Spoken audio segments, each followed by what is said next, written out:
All right, welcome to our next episode of my Leveraging Your Voice podcast.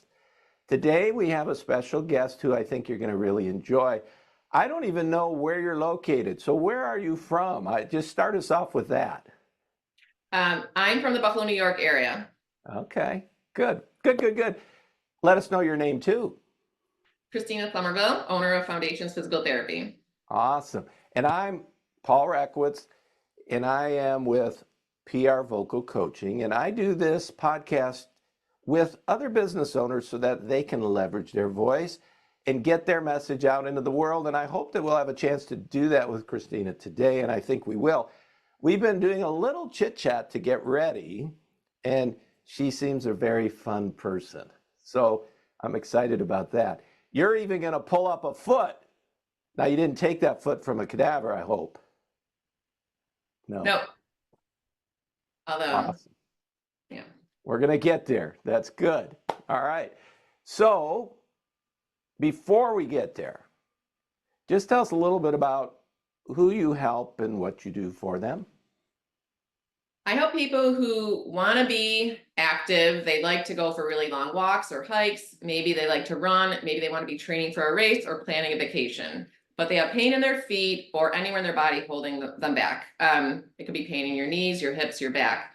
I love helping these people get out of pain so they can really enjoy life, live life to the fullest, be as active as they want. I believe we should be able to walk for hours, walk or run for miles without pain stopping us. So that's my main focus. Awesome. Are you successful with people who come to get help from you? Yes. I mean, I don't think any of us who help people with pain could say we're 100% successful because there's so many factors. The person's history, do they do what you instructed them to do properly? Is there a piece to the puzzle we're missing? But I would say most people I help, and most people find that they make progress and they're more active with less and less pain over time. Awesome. So I want to get into this a little bit with you because I love all things related to good and better health, especially when we're talking about natural things. And I know that you, as someone who wants to help people with feet, you believe in a natural approach. So give us a little background about how you came to such a place where you know these things and then decided to help people. It's kind of been a journey, as everything is in life. There was a group of people maybe that had a certification I had, and they knew about Katie Bowman, who has had a book about barefoot and barefoot shoes and barefoot health. Like just this, it was like my first time really reading about it, and it all made sense. I'm like, why am I wearing shoes with an elevated heel? Why with a narrow toe box? So I started with more of this barefoot awakening of how it's good to be barefoot and to wear shoes that are barefoot. But then it led me to one person after another, all these different mentors and people that I learned from, and my depth of understanding has just been growing and growing over the years. So it's just been a lot of education and just meeting really cool people to learn from over the years. What was your certification in that got you then started down this path? I think my first, I think it was around 2014. I took Melt Method handed foot course, and it was this treatment. It's really based on fascia and massage with these little therapy balls for your hands and feet. And then there's also this foam roller certification. And it really was a stepping stone because I use some of that myself a little bit, but it was more a path to taking these courses that don't count for my license at all. But I just started getting used to just investing in these courses where I felt like it was really valuable information, and just knowing that group of people and being in a group with them in their Facebook group or whatever just leads you to more and more just deeper understanding and more really great people to learn from. So finally, the last big educational tool for me has been Anatomy in Motion, which is based on the mechanics of our walking pattern. It has blown my mind. It has given me better and faster results for me and my patients and my online clients. Like it's really I feel like I just still sometimes can't believe like the kind of things that I see happening or feel happening in my body when I apply anatomy and motion, basically. That's cool. Now there's a I don't know if it's a training or a concept or something, the Alexandrian method or Alexander method. Are you Oh, familiar at yes. all with that? I've heard of it and I know very little about it, Okay. but I believe it's a lot of postural. It is, very much so. All right, Yeah. now usually I want you to tell stories, my guest to tell stories, but today I got to tell one of my own because it's directly related. Sure. So I had hurt my back and I was like really worried. My back hurt pretty bad and I was going to the chiropractor and they were helping me and stuff. But through that process, I was thinking, I need to do everything I possibly can to try and get my back better. And as I was thinking about those things and trying to study about that, I ran into the concept for the first time in my life of barefoot shoes. I'd never heard the term before, and this was only a few years ago. Okay. So I bought my first pair of barefoot shoes, and now I have, I don't know, 8 or 10 pair of barefoot shoes, and that's all I wear. And I feel like it is part of the reason that my back has gotten better and stayed better. So just it's my story, my testimony about how feet can impact everything. Is it the only thing I did? No, but it's one of many things I did. And I don't want to wear shoes if they're not barefoot shoes. I really I'm the don't. same way. If I put on a regular shoe, I can barely tolerate it for an hour or two now because I'm so used to either being barefoot or in my barefoot shoes. So Yeah. yeah, I'm the same way. Now I want to give a plug to Xero Shoes, 𝐿𝑒𝑟𝑜 shoes.com, because that's where I buy most of my shoes. And they have all types. They have every kind or type, tennis shoes, they have work shoes, they have snow boots, they have hiking boots, they have anything and everything. So I have hiking boots, I have work boots, I have snow boots. So when it's snowing outside and I'm out doing the driveway, I'm wearing my Xero Shoe snow boots. So I've got barefoot shoes all the time. My Yeah, next pair, I want my next pair to be they have a shoe where like they go in and out of the water. oh, So like what type where it's like land and water kind of yeah, shoe? so that's kind of what I'm trying to get to next. So I'm excited about that. But anyway, enough of my stories. I just told that story because it's directly related to what you do. And I love the barefoot shoe concept. So somebody comes to you. First off, let me ask you this. If somebody wants to work with you, are they coming to your office or can you help people wherever they are? Both. So I see patients locally in person. I also work with clients remotely that don't live close to me. And we work in an app and a Zoom. It's very much movement-based approach. So between Zoom and videos that I gather and collect and analyze, I assign exercises in an app. It works really well because it is so much, it really empowers my client to learn how to take care of themselves from home, or if they travel a lot, it works for traveling too, because sometimes it's hard to do appointments if you're always traveling. So I love it because I'm not fixing anybody. I'm teaching them how to take care of themselves. And then my in-person patients, I might do a little hands-on work if they have a spot that needs a little help moving, but I look for the body parts that aren't moving well and we get that movement back so that everything starts flowing more. And they just start feeling better because they're moving better. Yeah, that's cool. So give us an example, no names or anything, of someone who came in with a particular problem that you were able to help and now they're doing better. Give us an example of a success story. Sorry, my dog was like at the door growling like That's he's okay. One of my favorite stories is one of my clients. She's a remote client, and her doctor, I think she was going to the podiatrist, and she was using orthotics and a lot of arch support. And All her that stuff. I say go ahead and use that if it gets you through a rough patch, but it shouldn't be something you think of long term. Like we would never put a back brace on and wear it every day for the rest of our life, unless we had a very serious spine problem, right? If it was very serious. But for most people, we shouldn't be putting a brace on our foot or our spine every day.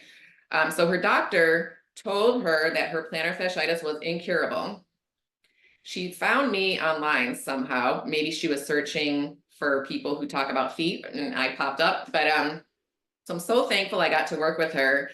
And one of her goals was to go on vacation. She went on a European hiking trip. And so she hiked over 100 miles over a stretch of a few days without any problems with her feet. So I'm just so excited to help someone go from incurable plantar fasciitis to like this big, huge, exciting, fun European hiking trip without pain. What was Like the timeline in there between when she met you and started working with you and when she went on her trip? Let's see. Oh, that kind of thing is hard for me to remember, but I would say 6-7 months maybe was her trip after working with me. Most of my remote clients I work with for around 12 weeks. So she worked with me for about 3 months and then she did some work on her own after. We ended up doing another round of remote because she had some other things she wanted to work on, but I think that was after her trip. So I want to say roughly 6 months or so. Okay, so it's 3 months of work with you, and then you keep doing your things to continually get better.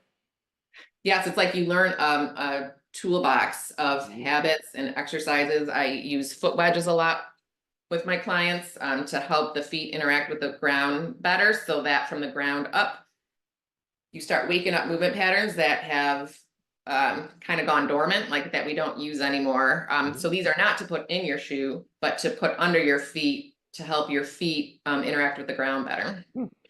Now, we had promised at the beginning that you're going to pull out your foot. So pull out your foot and show us what you want to show us about this. Talk to us. What I love to show with the foot skeleton here is how many bones and joints are in each foot. So there's 26 bones and 33 joints in each foot. We have joints where we're made to move. So we have an elbow joint so we could bend our elbow, not keep it, we wouldn't keep it straight all day, right? So when you have this high of a concentration of joints, this shows that our feet are meant for movement. And the sad thing to me is that so many people are stuffing their feet in stiff supportive shoes with rigid orthotics, and then their foot is almost like a brick, like they can't move their foot properly. And when you block all these joints from moving, somewhere in the body has to make up for that, because we are a closed system. So you can't just block movement without a consequence. So it's like robbing Peter to pay Paul. It's so a lot of times blocking the foot will cause knee pain or back pain because you are stopping your foot from moving the way it was designed. This is a beautiful work of engineering, you know, and we want movement here. Like, this is one of my kids' shoes that I would not, my kids are like teenagers and in low 20s. Look, I don't like this shoe, but there's a little movement here, but it's like so stiff. You're really blocking a lot of the good movement. Where mentioning zero shoes, my husband just got these zeros, and like, look at the difference, you know? It's like allowing your foot to be a foot. So when I first got into my first zero shoes, it was like, what is happening? It was crazy and it was odd and it was weird, but you get used to it, and then it's like you can't imagine going back. Right. It's like really it hurts to, it's like a shoe is bullying your foot into a certain shape instead of letting your foot interact with the ground better and supporting you. Like, our feet are designed to support us. So. Well, I love your demonstration there with the foot. And I have another question for you. Do you help people learn how to use their feet when they walk? And what I mean by that is, a lot of times we'll be heel stompers. So we'll land on our heel and slam it down and smack our foot down, but I don't think that's how we're supposed to walk. And I say that because when I went to zero shoes, it made it obvious that I was pounding my heel into the ground. Okay, and then I had to go learn more videos to find out what I'm supposed to be doing. So that's interesting. This is a whole, this is a big thing that I talk to my patients and my clients about. So what I do when someone comes to see me or if they're remote is we do some foot function testing. So when you're standing on your feet, do your feet make the high arch and low arch foot shape equally well on both sides? I test movements that should be happening with every step we take. So I'm looking at your head and your rib cage and your pelvis. Can you move in all directions equally well? And anything that's stiff, stuck, causes a stretching sensation or pain, I'm like writing notes and I'm taking videos and all that. And I also evaluate the walking pattern in slow motion. So I take videos or they send me videos and I break it down and I look at every part of their walking pattern and the movements that should be happening. So this gives me a list of what's not happening, what's the foot not doing, what is the knee not doing, what is the hip or the spine not doing. The shoulder blade will affect your foot affects your shoulder blade. You know, it's all connected. Mm-hmm.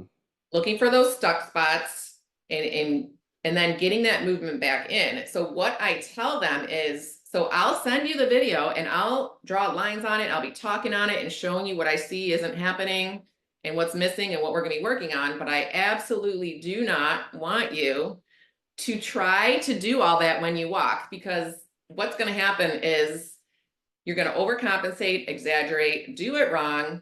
You're going to probably hurt yourself because this is a subconscious pattern. And when we walk, it takes 0.6 to 0.8 seconds to take a step. You cannot possibly control that voluntarily or consciously.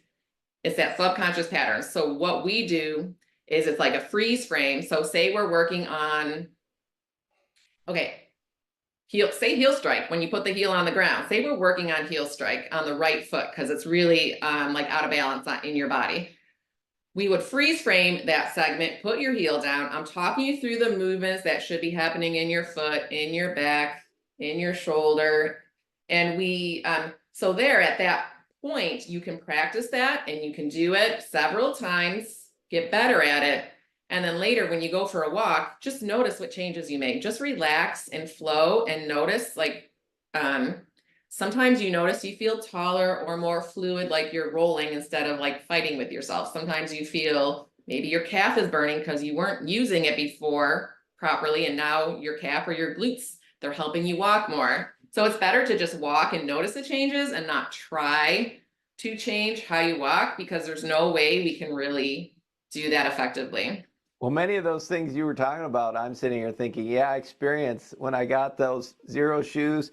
And then I practiced, as you said, I did something similar, not knowing what I'm doing, but just like practicing what my feet should be doing.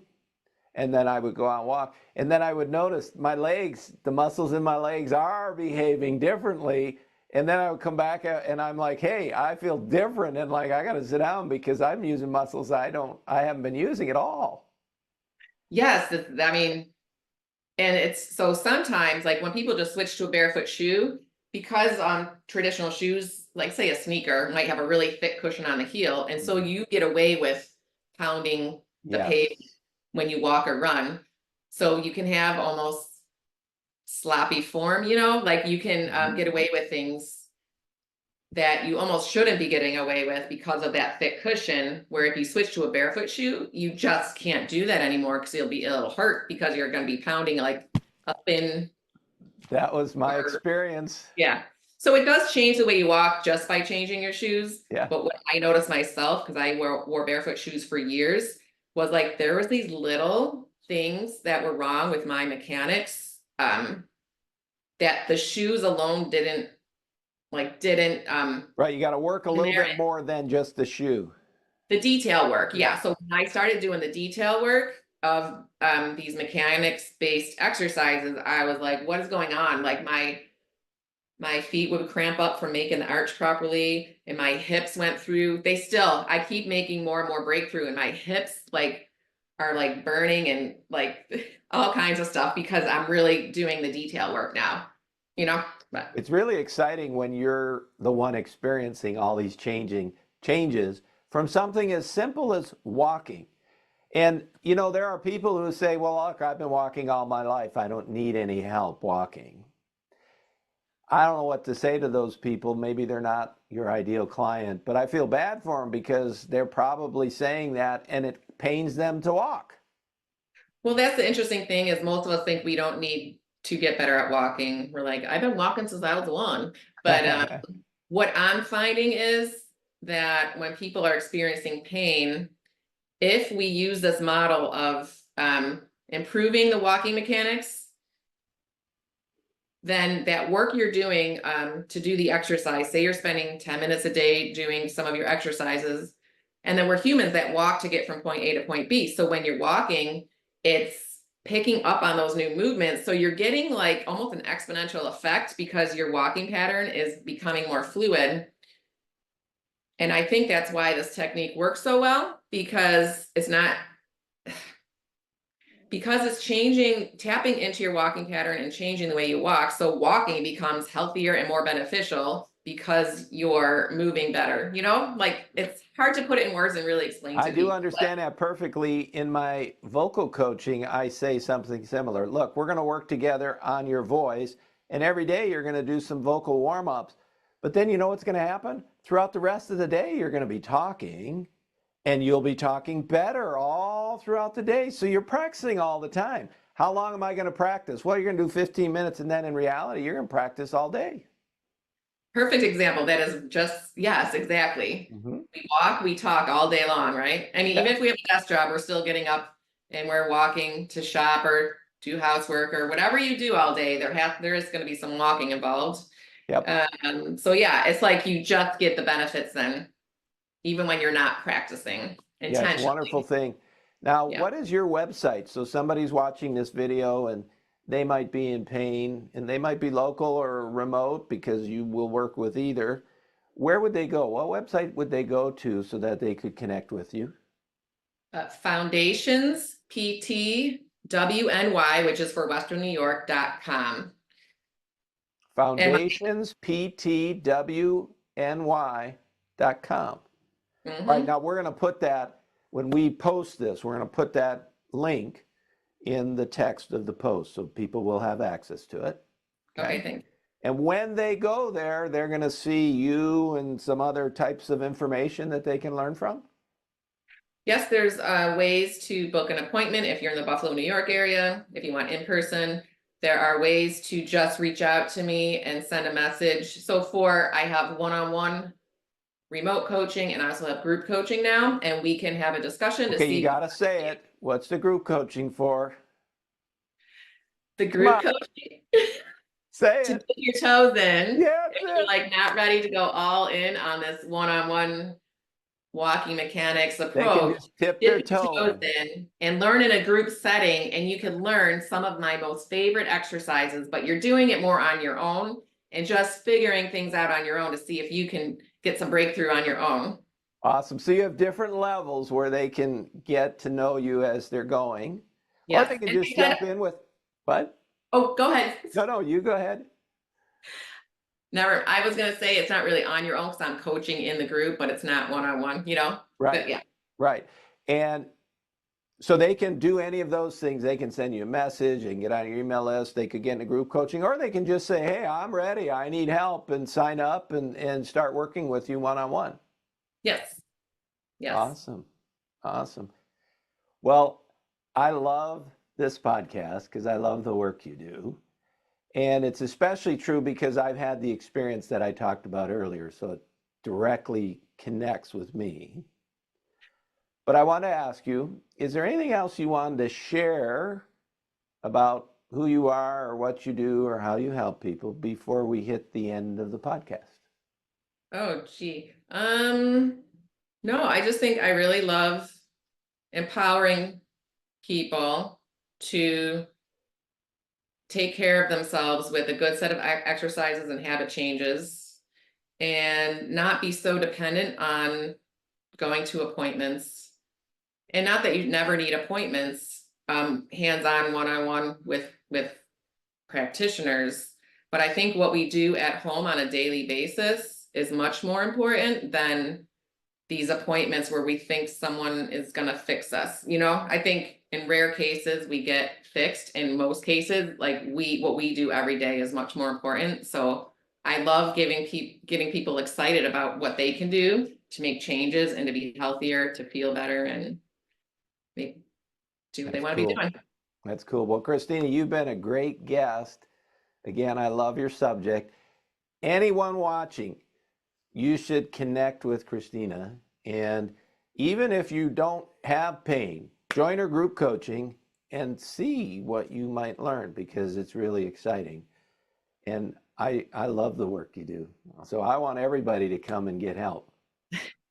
Thank you so much, Paul. And I'm so excited that you discovered barefoot shoes and already getting some of those benefits. That's just like an easy thing to do. And if someone has pain when they switch to barefoot shoes, it's just a sign that you probably need to train your feet to support you better. It's not a big scary thing. It's just, oh, we just need to train the feet to support us better. They're very capable of being trained just like any other body part. We got to be open to learning new stuff all the time. Yes. That's a fact. All right. Well, thank you for joining us today. You have been a great guest. And for all of you watching, thank you so much. Christina, I have one last question. Did you get a chance today to leverage your voice? Yes, I did. Thank you so much. Awesome. That's the question I always have to ask. So that's great. All right. So again, if you want to learn anything more about Christina, go to her website, and that'll be also in the comments here. We'll put it in the post when we put out this podcast. If you are interested in any of the things I do, you can go to my website, 𝑃RVocalCoaching.com. There you can get on my email list, or you can do any other sorts of things that are available to you there. There's lots of free training that you can do as well on that site over on the blog. I look forward to seeing you there. Bringing this to a close, thank you so much for coming today. Christina, thank you so much for joining us today. And be looking for our next episode. Christina, you've been a great guest. Wonderful. Say goodbye to everybody. Bye. Thank you. Awesome. Bye, guys. Thank you. We'll see you next time.